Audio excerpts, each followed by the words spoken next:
With just over 7 weeks until Election Day, the Republican Party is trying to recalibrate its message, but so far they cannot seem to agree on what exactly it should be.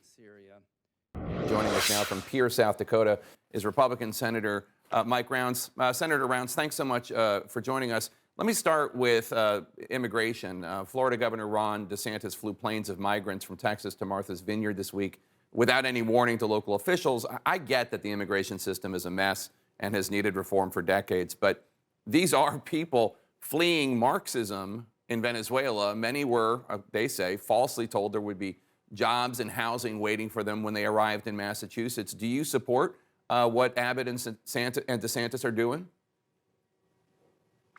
They're doing their best to try to send a message to the rest of the nation about the plight of those individuals that are coming from south of the border.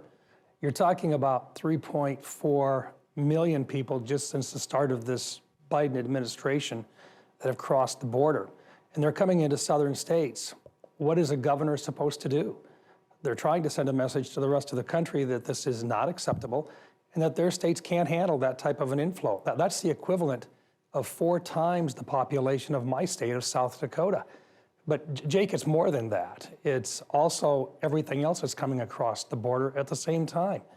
We're 1,200 miles away from the border here in South Dakota, and yet the drug trafficking still affects our state as well. Our Native American population, reservations, have got huge inflows of drug trafficking coming into our state, into some of the heaviest poverty areas of the entire country. So it's affecting all of our states, but the administration is not doing anything about it. So, as I said, this immigration crisis has been going on literally for decades. There hasn't been a major immigration bill since Ronald Reagan was president.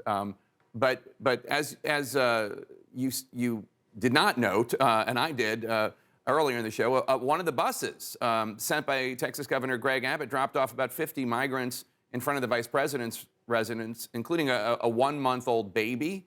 There isn't any heads up being given to Mayor Adams, you just heard from him, or the individuals on Martha's Vineyard.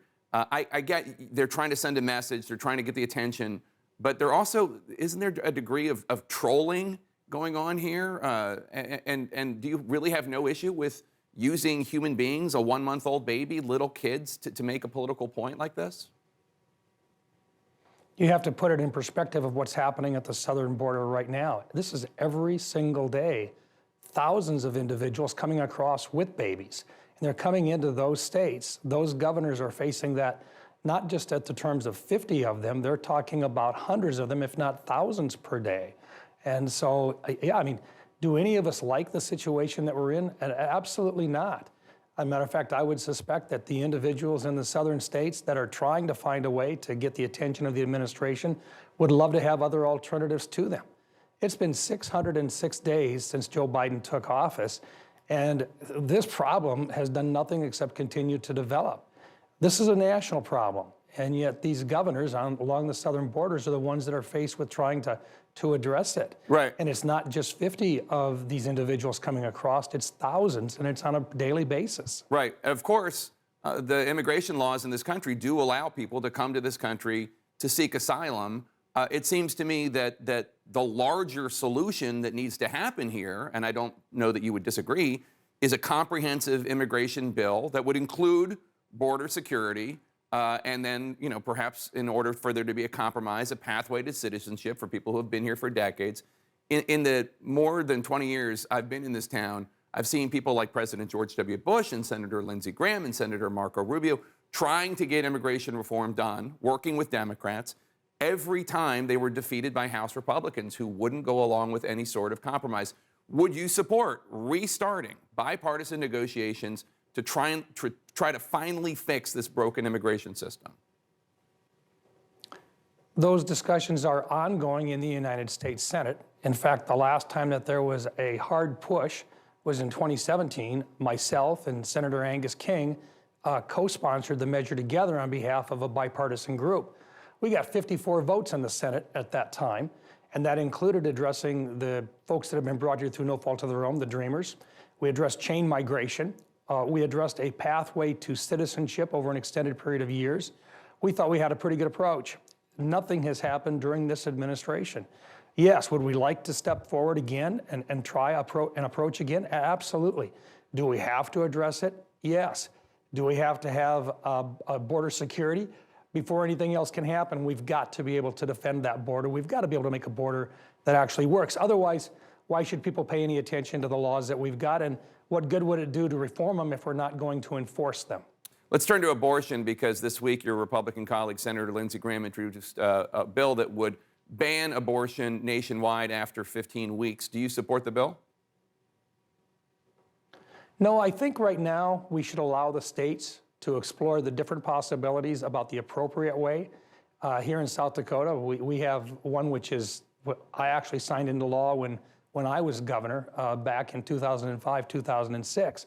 But I think the individual states will come up with a whole lot of different ideas about how to appropriately discuss abortion in general. And then I think there will be a consensus over a period of years. But at this point, to have Congress step back in and to tell all of the states that we know better than them how to handle this is probably not the right direction to go. We actually looked, before the last decision, we actually looked as a group of us at trying to ban any abortion past 20 weeks. We weren't successful at that time. I don't think any proposal today would be successful in the House and the Senate. I think a better approach probably will be to allow the states to work through this and to find the appropriate language on a state-by-state basis and to find that common ground. After that, maybe Congress steps in again. But at this point, I think the states are in a better shape to explore and to find the right direction on a state-by-state basis. You're on the Senate Foreign Relations Committee. The top Republican on the House Intelligence Committee, Congressman Mike Turner of Ohio, told me that he does not think that the U.S.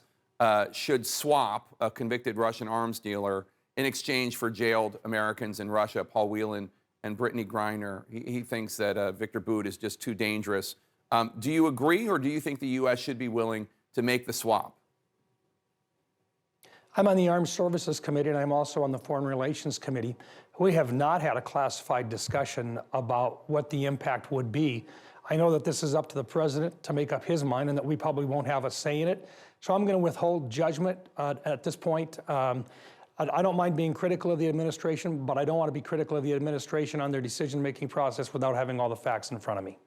All right. Senator Mike Rounds of South Dakota, good to see you, sir. Thank you so much for joining us today. Thank you, sir.